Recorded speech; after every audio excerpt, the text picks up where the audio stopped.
What's up, guys? WMA here with an event breakdown and a recap of UFC Fight Night Apex Burns versus Morales.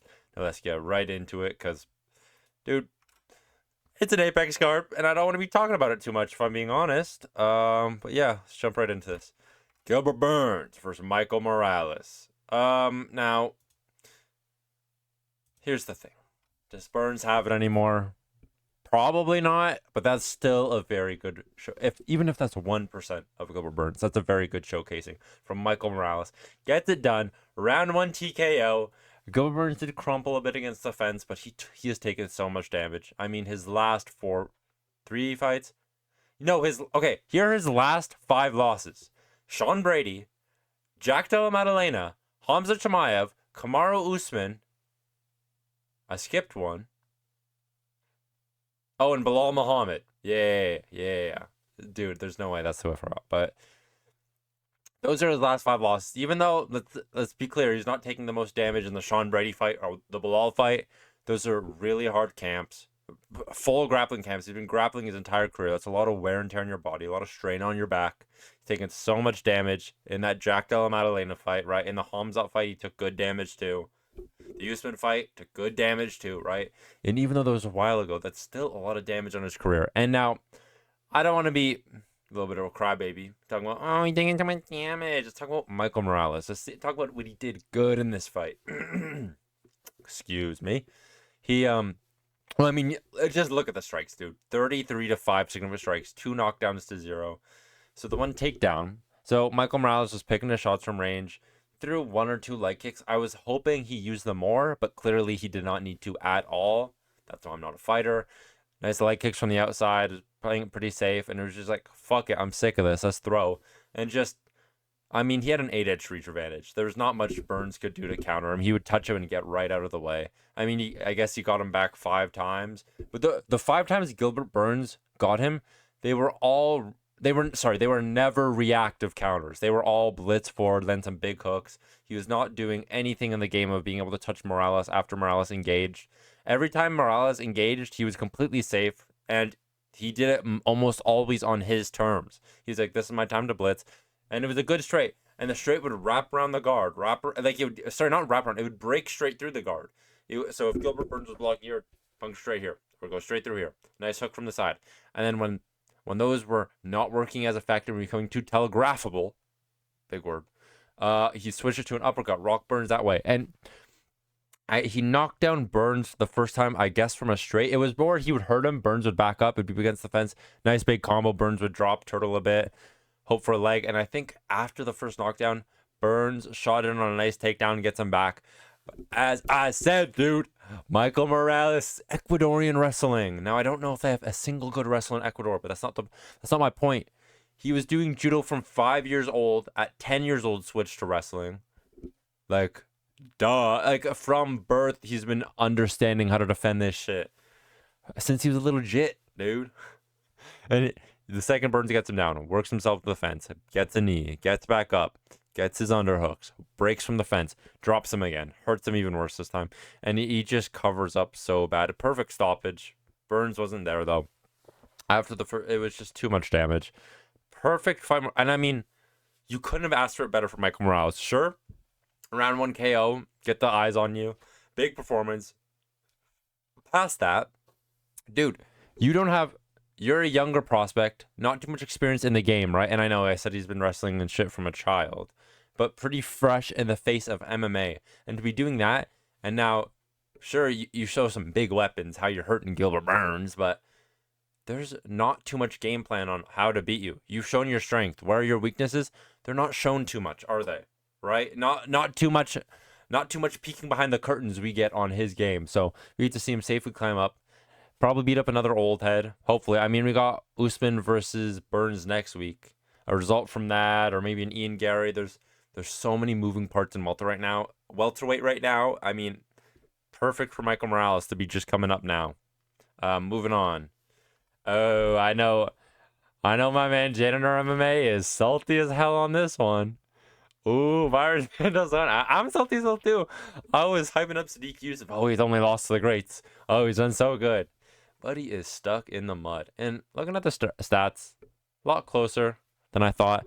Round 1, Sodiq Yusuff, they're showing on the stats, outstruck him big time, but I just felt the more significant of the strikes were Mairon Santos. Like, even though Sodiq Yusuff had more of them per se, just the better shots. And I'm not arguing the round 1 being such a clear round. I thought it was a very close round, but just you think of the big pivotal moments.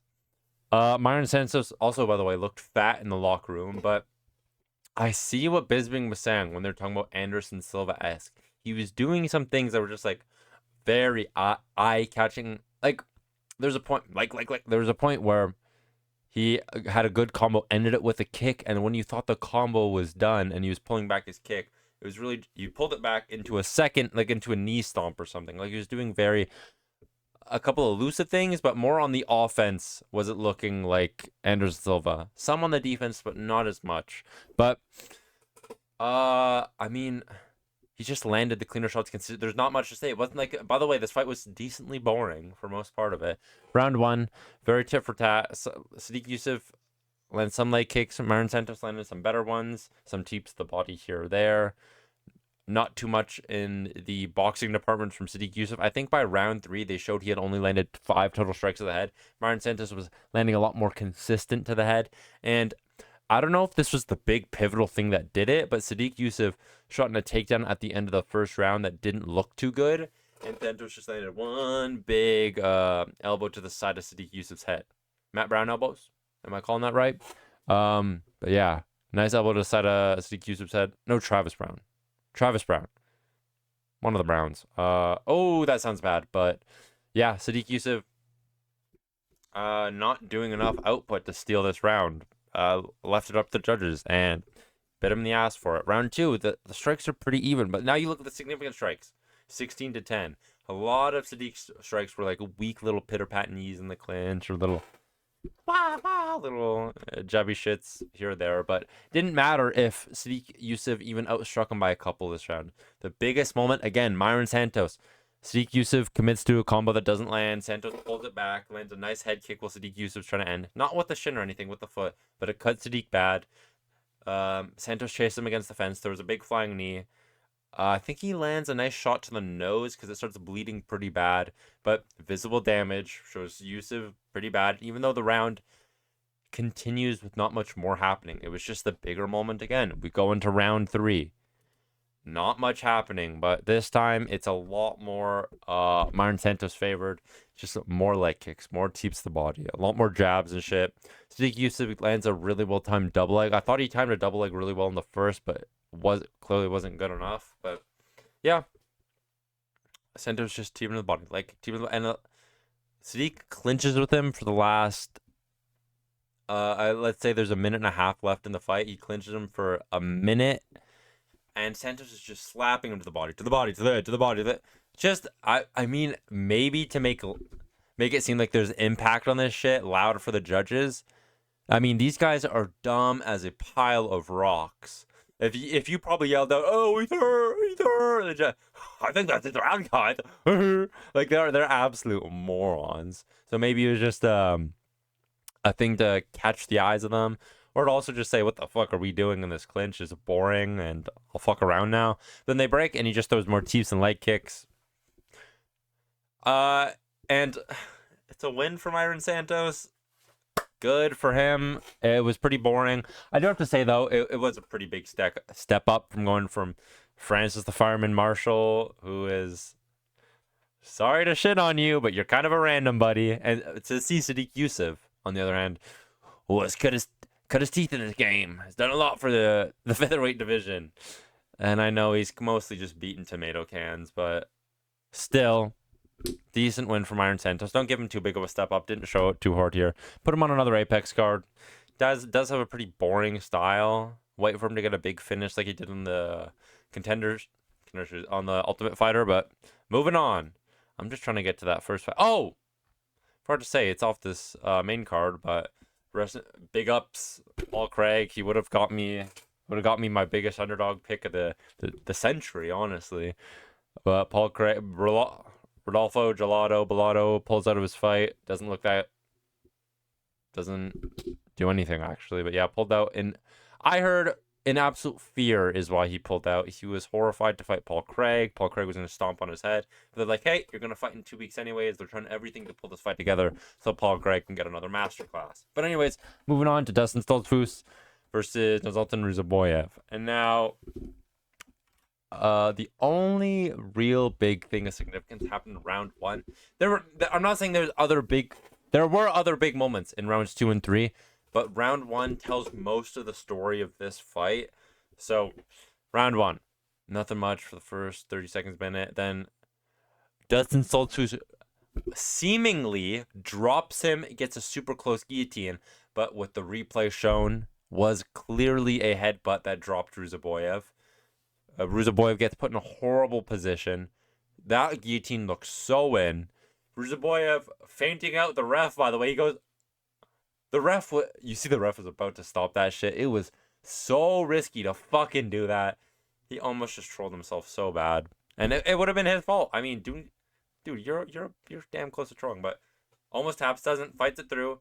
And now knowing that it was a knockdown from a headbutt, not much in the favor of Dustin Stoltzfus, because, right, no clear damage.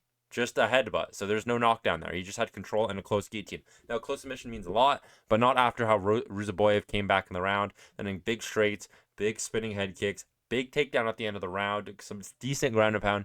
I thought pretty clearly won round 1. Let's check the stats just to make sure. Yeah, I mean, 13-5, 21-10, only takedown of the fight. And also got some reversals, but round 2. Not only takedown of the fight, sorry, or only takedown of the round. Same shit happens. Ruziboev, though, starts the round, outstrike him. Same wheel kick, it's his big move. It's the fucking long-ass gorilla arm reach straight that he just blitzes in the boom, catches you at the end of it. Also, his spinning kick is actually very nice, but nice spinning kick.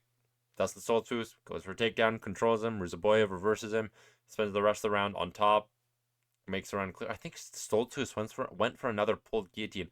This one was so much less in, though, because Ruziboev, during the scramble, wedges himself against the fence into top position. So Stoltzfus fucked himself over, sells the round again.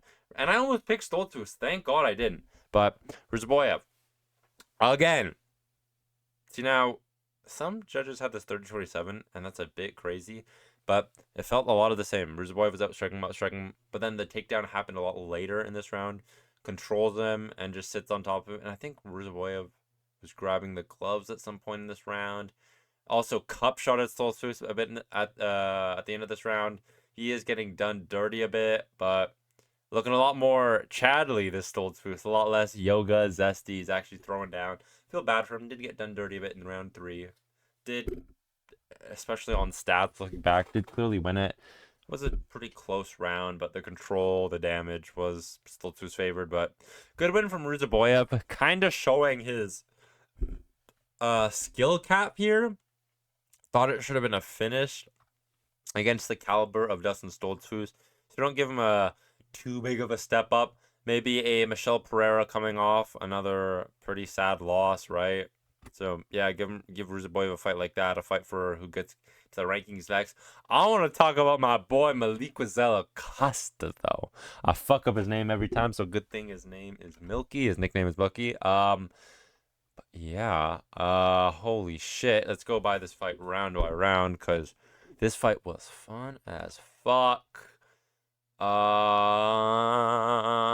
here is round 1. Milky is a monster. So, round 1.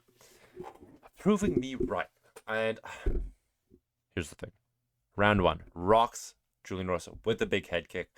Erosa's little stun, takes his time. Rocked again with some boxing combinations. Julian Erosa's boxing defense is not fully there. And the big storyline of this fight was the kicks from Costa, dude. Nice leg kicks in round 1. It didn't use them much out of round 1, but the body kick, dude, it was over and over. Costa did not want to spin much in this fight, but the body kick was perfect in this fight. Just left the openings for the other kicks, right? But big body head kick. Erosa barely had any success in this round. I mean, 10 strikes total. It would be when he would push him against the fence, but Costa's movement was very good. He did fuck himself up and trip over the fence a bit in round 1. I think that's what cut his toe. Not sure. Round 2 starts. Erosa's a lot more alive in this round. The pressure was starting up from Erosa. Some good shots, but a lot of the shots were slipped by Costa. Costa's head movement against the fence was very impressive because he relies a lot of his movement comes from him ducking shots. So maybe some uppercuts would work well on him. But ducked a lot of shots. Erosa was switching to the elbow a bit in this round, but ducked again. And every time this fight would end up on the ground, if it was Erosa on top, Costa would get up pretty fast. And Costa on top, he would just bail and get up. He didn't want to commit to the ground game nearly any bit at all. And which kind of sucks, like, glazed his ground game. So I guess I was wrong about that. But then round 3 happens, and pretty even round. You could give it either way. The fuck, they wouldn't shut up about Erosa doing an insane amount of work. Oh, crazy. The pace from Erosa is insane. As if, by the way, looking at the stats, Melquizael Costa's 30 more significant strikes, 40 more total strikes, doing a shit ton more. And Costa was ducking a lot of shots from Erosa this round. Slipping, ducking, pulling, whatever. And Erosa had a really good first minute, really good rebound in the 4th minute. But then at the last minute, Erosa's pace was just over. He pushed too hard with the first bit of this round, and Costa came alive again, pushed him over, got a takedown, got back up, was just outstriking him. He would sneak in elbows here and there, but the body kicks, another head kick I think landed, and I think Erosa landed a good head kick this round too, but Costa just smiled, just aura farming. Both of them were tough as hell. Hopefully this gets fight of the night. Amazing fight. I mean, I think Erosa, I don't think stock drops too much. Holy fuck, put these guys in crowded fights, though. Have they not proven enough? Melquizael Costa just went to war on a crowded fight night. I think in Mexico City, right? That's where it was, or somewhere in Mexico. Erosa, I mean, when is he not in war? He just beat the shit out of Darren Elkins. They both fought super recently. Oh, short notice, we can work them into the Atlanta card? No. We're going to work them into an Apex crowd. Oh, maybe we can get a short notice turnaround for the Aaron Blanchfield Apex card, too. Woohoo! Yeah, this is where we need to waste star power. We're trying to build stars. The UFC is dying. We're barely seeing any ranked fight on these fucking cards. I mean, 312 earlier this year had only 2 ranked men's fights on that card. That being Duplessis versus Strickland. And yet, when we need to build stars, put them on the Apex. Put them on the opener of an Apex. Woo! Yeah, let's just ruin these guys' names. Perfect.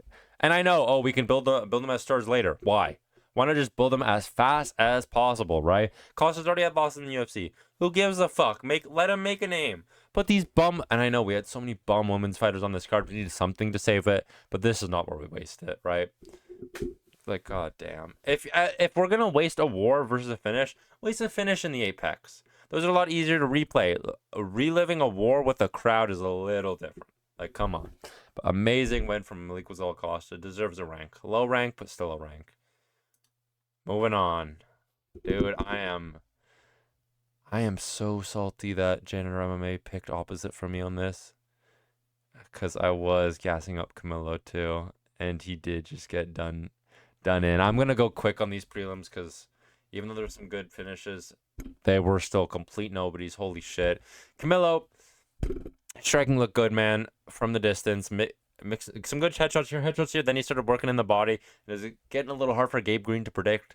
And it was working good for the first 4 minutes. And then dives in for a big headshot. He was just, I think the volume is too much for him to be throwing like that because it was getting pretty predictable. The blitz after the blitz after the blitz after the blitz. Got to work in some little pitter-pat shots other than these big committal overhands and shit like that. So he gets countered going in at the end of the round with a little check hook. Shoots in on a takedown, gets it, works way on top, and just controls Gabe Green. And now here's the thing. Was he outstriking? Yes. Was he out grappling? Yes. Still got check hooked. Still Camilo's round, clearly, but it was just a bad look to get caught with a shot like that and hurt. Then round 2 starts. Camilo's back on top.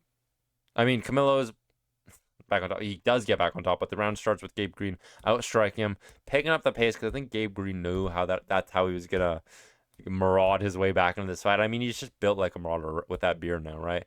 Lost the haircut, and it's just full fucking no neck, throw down, let's go. But gets himself pushed against the fence.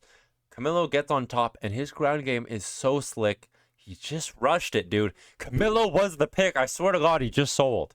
He gets on top, and I know you see the strikes, but dude, just wait. He gets on top, gets a locked-in triangle, but you see Gabe Green's top of his fucking bald head is all scrunched up in purple. This shit was deep, but Camilo just rushed the triangle. He when he was pushing for mount, he stepped over the arm into the triangle and got his thigh where the head should be, but it was just a little too far up, right? Like, he didn't slow roll the triangle. He just jumped onto it, left a little too much space for Gabe Green to feel comfortable, sit through it, pulled his way up, took the back of Camilo, and Camilo was just so exhausted. Landed some little pitter-pat shots from Gabe Green, but then Camilo, the second that rear naked choke was in, it was over. It was done for. The choke and over. It was in his tap, tap, tap. It was so fast, you could tell that all of his energy was put in that triangle, and he had nothing left. Not a fight in him. And that's a pretty bad show. Not to go to the death, not to... And I know it's your debut, and you don't want extra time waiting out from the commission because you got subbed. Shit like that. But it's just such a bad... And I mean, tapped insanely fast. Well, he was still fucking working in the choke. There was no fight. It was just thought of, I'm out of this. It was in his brain to be like, oh shit, there's another 3 minutes left of this round, and I'm kind of done for. But good career-defining win from Gabe Green. Not career-defining in the way that he got a big win, but it's just the way his career was going. He needed this. Save how it was looking. And honestly, I'm kind of behind Gabe Green now. Gabe Green. The only good green in the UFC. Let's be real. But kind of fun style. I think he didn't get to show off his striking. I think his striking is going to be a lot more fun. Especially down the weight class where he can bully some people. Fucking dirty box them up against the fence. Let's show it. But moving on. Jared Gordon. Thiago Moisés. Now, there's no coping I could do about this. I was just dead wrong. Right? So, Jared Gordon gets a nice takedown early on. Moisés cuts him, and Jared Gordon just sits there doing absolute zero damage for the majority of this. Moisés at least throwing elbows from the bottom. I think the last 20 seconds of Jared Gordon being on top, he was like, oh, let me throw some big as in a big wind-up, zero damage. So it was bing, bing, a little noogies to the side of his ribs, maybe. Nothing much. Works his way back up, little cut over Jared Gordon's eye, and then a counter. I mean, Moisés was the way when you watch the finishing sequence in slow motion, Moisés telegraphed a shot that should be it was a shot off his lead side that wasn't supposed to be big. Wasn't looking for like a big wind up, left overhand or anything. Just a nice committal, not like a jab. It was like kind of a short tight hook, but it was thrown almost with the quickness and ideal of a jab. But the thing was, he fucking had a big old knee stomp going into it. He lunged far forward into it. Jared Gordon just saw it, pulled out the way of it, countered over the top of the shot because he threw the shot, even though to the chin it was pretty low in the terms of where Jared Gordon was standing. So Jared Gordon easily over the top of it, counters, drops Moisés bad, and he was just out. He was dead out. Jared Gordon, again, kind of needed this for his career and I know he's worked some good wins here and there, but Jared Gordon has been screwed over at bad again and again. And he just needed a clear, definitive victory like he did in the Marco Madsen fight to set his career back into the same path. And good win on him. Jared Gordon, pretty underrated. I thought he was kind of going to get finished in this fight. Not walk through by any means or anything, but still get done dirty by Moisés, and he didn't at all. He proved that he's better than that, and probably get him off the Apex cards too, because holy shit, no crowd for this. Moving on, though. Because there's not much to say, because it was just a pretty early finish. Not much happening in that fight. Moving on. See now, Yadier Delvalle.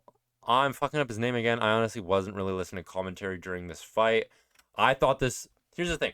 I thought Yadier, fucking up his name, but he's actually really, really impressive for what I thought he was going to be. I thought it was going to be a kind of a close tit for tat, whatever, kind of boring peppermint punches from the outside. Conor Matheus been finished both times in his UFC fights, and I didn't think he was going to win at all, but I just thought Val having a 50% finish rate, kind of just beating bums, Not going to be beating a guy that's UFC. Like, he's still going to be beating him, but not going to clearly beat him. That's how my prediction was going. Dude, he looked like a monster. So, Matthew, it's like he's out striking him here and there, here and there. Not much happening on the feet, but still clearly, yeah, 9-3 in significant strikes. And then Matheus throws a kick.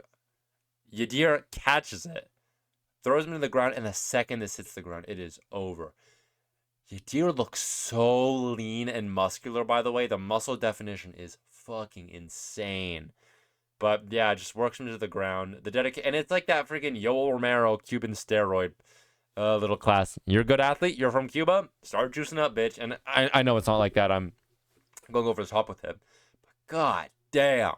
Just takes his back and crushes him. Pops his head right off his body with a nice rear naked choke, I'm pretty sure. I don't think I'm misremembering it. But yeah, it just destroyed him, ran through him. Pretty easy win. Put this man on the Guadalajara card. I think he spent a lot of his professional career in the Mexico scene, so it'd be fitting. But just like Michael Morales, get him another big win on the Guadalajara card. Maybe I'll build that shit. Maybe I'll build the Brazil card, a Guadalajara card, and some other anticipated cards. But yeah, I mean, big win for Cuba. This guy had absolutely zero aura, zero name, even though he's undefeated. I had zero aura for me, and then goes out there and does some shit like that. Good for him. Moving on. Luana Santos pushed her over, smushed her for one round. Round 2 starts. Lisboa throws a completely unset up leg kick, horribly lazy. Luana Santos gets on top, smudges her again, commerces her. Amazing win. You guys name who you want them to fight in the next fight. Shout out to all the fans of them. Elise Reed versus Butch Gangster Brazilian. I mean, are you shocked? Like, I said it before the fight. Don't look at their career at all. Just look at them. Just look at them and tell me who's going to win. The absolute cartel member that chops people's heads off, or the caring mother of two that packs their school lunches and sends them on their way to their nice little fairy tale school, right? Who's winning? Seriously. And then Denise Gomes goes over there, knocks her down really bad, gets on top, controls her for the rest of the round. For no reason, probably could have finished her. Round 2 starts. Knocks her down horribly again, gets back up, knocks her down horribly again. It's over. Like, the way she's dropping is so brutal. Back to back to back. It's just sad. Why is this happening? This is a lamb to a slaughter. She's been now finished. 5 out of 5 losses in the UFC. She's been brutally finished. Let's not play this up like it's anything different. And her Taekwondo does look good. She is blitzing. But it is different to have soy little Taekwondo striking, where you're not doing any damage, just flicking kicks at their body, versus trying to club someone in the head like an absolute caveman. I'm going to be honest. But moving on. Hyun Sung Park versus Carlos Hernandez. And now, I was pretty back and forth on this fight, but still finally picking Hyun Sung Park, right? But, dude, this shit was so one-sided. The first minute was just feeling it out. Hyun Sung Park is like not taking any too big a risk, or just playing it safe. And throughout this feel out, he was pushing Hernandez against the fence closer and closer. And after the first minute, he had his reads. He knew what he wanted to pick. Fires his shots out against the fence. Hernandez is starting to worry. Hyun Sung Park's picking more shots. This works its way into a grappling exchange. Hyun Sung Park gets on top, takes his back. Another rear naked choke. I mean, solid win. Just dragging down, smothering him. And another loss to undefeated Asian prospects, to Carlos Hernandez. I think he's 1-3 against undefeated Asian prospects. Unlucky, but this is flyweight, my brother. It's the Asian resurgence. Were they even good at some point? Are we counting Kale Uno and Kyori Horoguchi as the first wave? I think not. I think we are getting our first massive, important wave of the flyweight Asians, or the tiny little Asian fighters. I don't know if this is fucked up to say. Maybe it is, but moving on. I'm going to be honest. I'm going to review this fight completely on stats, because I was sleeping and I got woken up after the fight. And I was like, oh, what happened? And they're like, well, we saw the fight, and we're like, oh, we're not going to wake you up.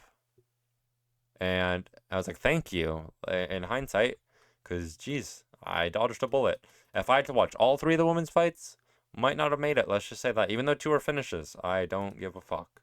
Round 1, 30 to 20. Okay. Round 2, 21 to 20. Jeez. Yeah. 2 clear rounds. She landed 5 takedowns, though, but no strikes. What the fuck was going on in this fight?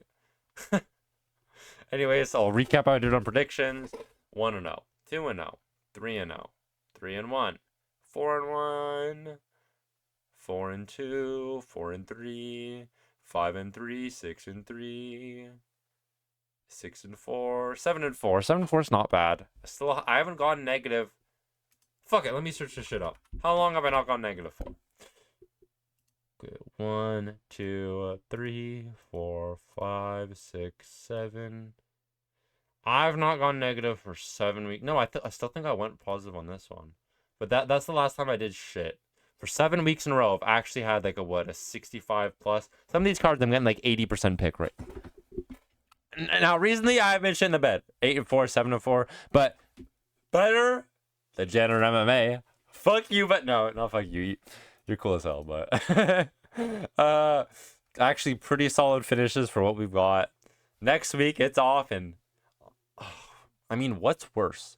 A free weekend, no fights, UFC hell where you just imagine good matchups, or having to sit through Blanchfield vs. Barber?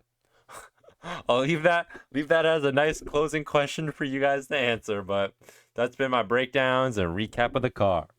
Peace out.